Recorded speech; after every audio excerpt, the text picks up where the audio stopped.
Well, all educational policy, as far as we're concerned, is set by the Department of Education. We understand that this way of teaching online is best for the pupils because for a number of reasons, really.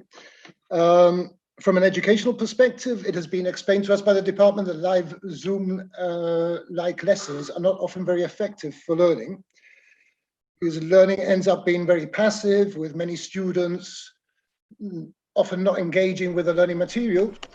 The way the online learning platforms have been designed, pupils are set various tasks and activities that allow engagement with the material, thereby allowing active learning to occur. Apart from that, I mean, most importantly, we're also conscious of the fact that there may be households where electronic devices are being shared by various family members. If online learning requires live teaching, then many learners would miss out because you can't have your children all learning at the same time, learning live. So that's another reason. And there are safeguarding issues as well. I mean, many parents might not want to allow other parents to see their own children learning. They might be children with special needs. They might have ADHD. They don't want I think it's an infringement on privacy if other parents can look at other children learning, in their home environment. Well, one of the concerns being expressed is that of a lack of timetabling and a lack of structure, with students not checking in at lesson times. Well, that's not true, actually. Well, that's not true. As far as I know, in Bayside, I work for Bayside. I'm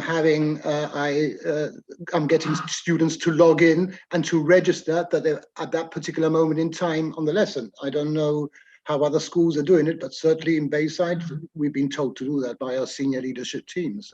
Well, another matter that has arisen is there appears to be a divide between private schools offering more face-to-face learning online and public schools which are not. Okay, well, private schools are a private business, and therefore the parents are paying quite a lot of money for their children to be entertained and educated and so on.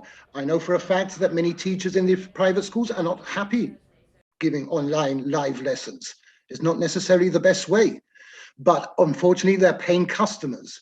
Now, yes, maybe teachers like myself in state school would also like to have a lower teacher-student ratio as they do in private schools. You've got to remember that it's a handful of kids that go to private schools. They have very small classes. It's much easier to manage.